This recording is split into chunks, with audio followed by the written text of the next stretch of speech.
Hey, what's up guys? So in this video we will see how to solve slow charging problem on any Poco phone. Now to do that, just open the settings app. Now from here, scroll down and tap on apps.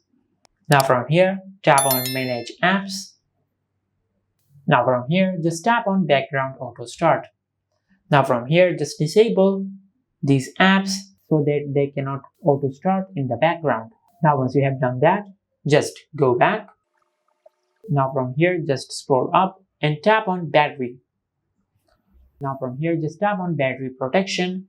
Now from here, make sure you enable smart charging. Now once you have done that, just go to your home screen. Now from here, just open the control center.